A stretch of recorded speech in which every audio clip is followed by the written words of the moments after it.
All right, let's dive right into this explainer. We've all been there, right? You just dropped good money on a fresh can of food, you pop the lid, poured it into their favorite bowl, give it that little loving tap, and your cat just stares at it.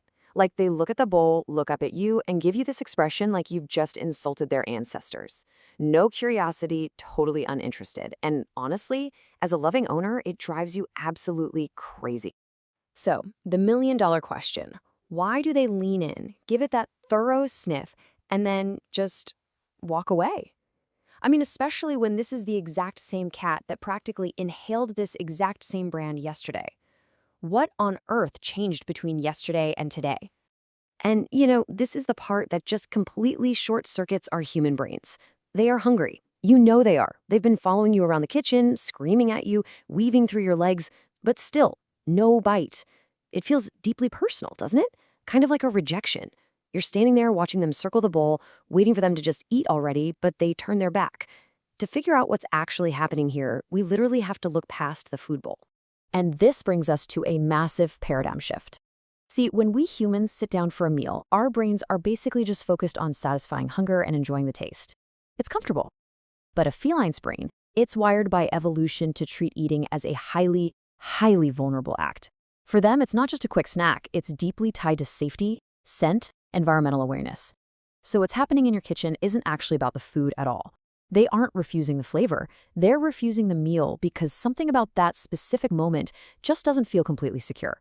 Because before taking a single bite, their internal alarm system runs through this intense instinctual checklist. Is this safe? Does this smell exactly right? Does this environment match what I expect? And if even one of those answers feels slightly off, they hit the brakes. Meaning, your cat isn't being stubborn or picky, they're actually being incredibly biologically precise. To really get this, it all boils down to the number one. This extreme caution you're seeing, it comes straight from the wild. Out there, just one single wrong meal or eating in just one slightly sketchy location could be fatal for a small predator. Their brains evolved to prioritize caution above literally everything else. If the vibe isn't 100% perfect, survival says it's better to walk away hungry than to risk it. Now, this part is absolutely wild. Cats rely on these hypersensitive scent receptors. But get this, those receptors don't just process flavor, they actually recall emotional feelings and environmental memories. If the food sets out a little too long and loses its temperature, the scent profile shifts, making it unfamiliar and therefore unsafe. Or, say, a loud noise happened near the bowl yesterday, their brain literally links that sudden stress to the scent of the food. So today, that chicken pate, to your cat, it doesn't smell like chicken anymore. It smells like stress.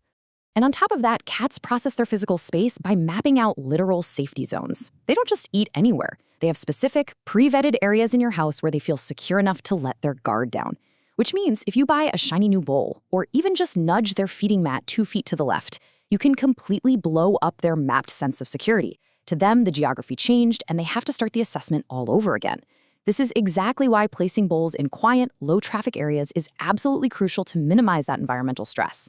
But of course, here is where we humans usually make things so much worse. When our cat won't eat, our own instincts kick in. We try to fix it.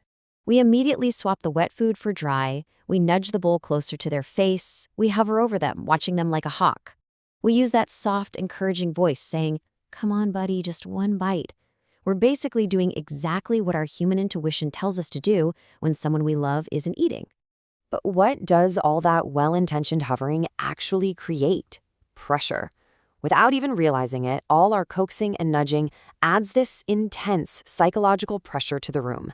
And pressure is the exact trigger that shuts a feline's eating instinct completely down. Think about their physical biology for a second. When a cat eats, their head has to go down into a bowl. Their visual awareness shifts entirely away from the room. And, critically, their physical readiness to escape drops to zero. Committing to that posture demands absolute, unquestionable safety.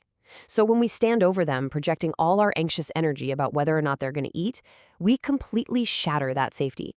All right, so how do we fix this? It's all about creating the perfect routine.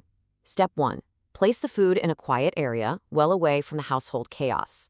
Step 2, and trust me, I know this is the hardest part for us, walk away. Literally just walk away. Don't look at them, don't hover. And step 3, let the moment exist without your interference. You want the feeding to be entirely predictable. Same time, same quiet place, same calm energy. As you lock in this predictable daily routine, you'll get to watch this amazing evolution of trust. On day one, yeah, they might wait a full minute before sneaking up to the bowl, just making sure you're actually gone.